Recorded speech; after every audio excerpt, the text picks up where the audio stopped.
大家睇咗啲片段，其實係我細個嘅時候睇《阿里巴巴與40大盜》或者《1001夜》。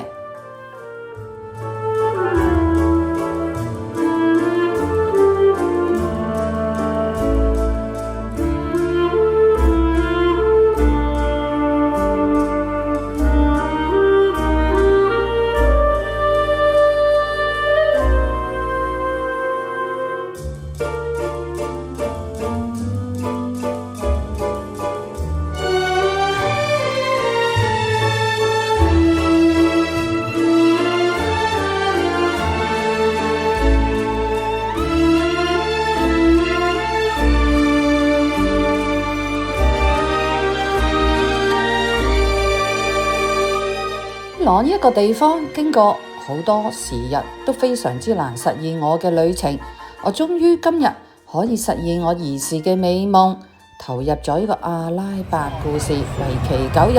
而今次呢個地方叫做33孔橋。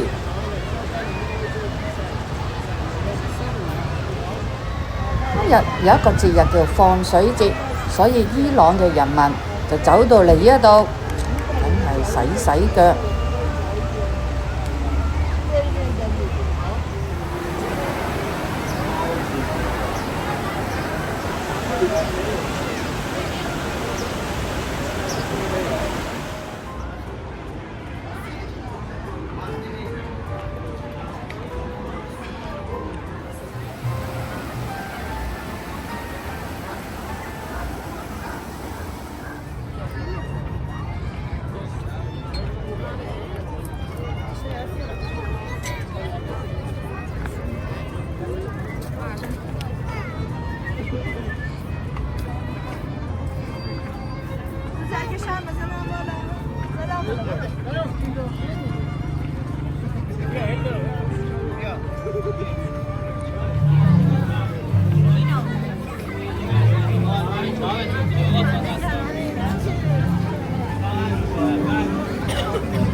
參加國內團，其實團費13,000蚊人民幣，我覺得非常之抵。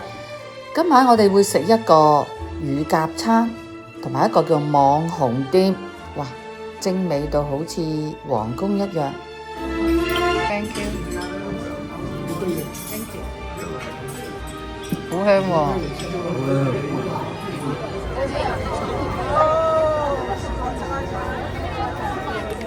完晚飯之後，導遊帶我去 shopping， 梗係買伊朗嘅鎮寶啦，就係地氈鋪。It is very important, you know. This one, signature of very famous artist, 100% silk. And when you turn it from wrong side, you can see the quality. The knots are smaller than millimeter. This is on wrong side, okay? It has 121 knots. 21? In only 121. 11 per 11. 沒關係。It has 121 knots per square centimeter, but the minimum is check the knots from one side, okay? And to weave one carpet like this, it will take around about 2.5 years, sometimes 3 years. This is the signature of artist here.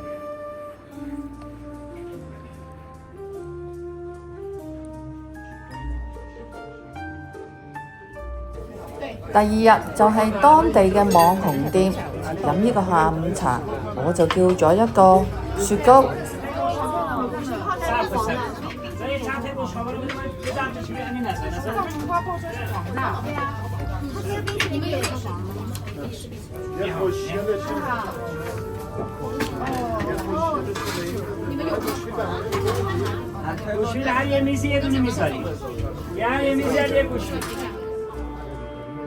瓷啊，係啊，陶瓷嚟㗎。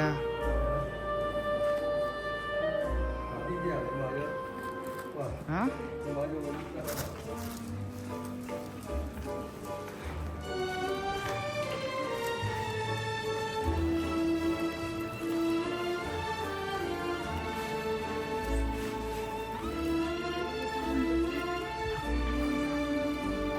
呢啲咪台布咯，呢啲係台布嚟嘅。9日嘅行程，我去咗7大世界遺產，遊歷咗6大古城，甚至參加一個粉紅嘅清真寺，哇！充滿着浪漫嘅情懷，了解咗世界上最古老嘅宗教就係拜火教。姐，你要喝什麼？每個人的習慣不一樣，你應該在英國習慣。參觀一個好特別嘅地牢，其實唔係地牢，係地下宮殿，就係清真寺。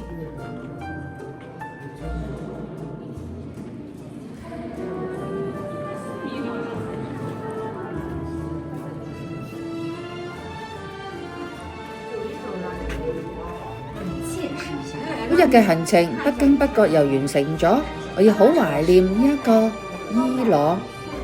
探索波斯第二個底蘊，七彩萬千嘅迷人面貌。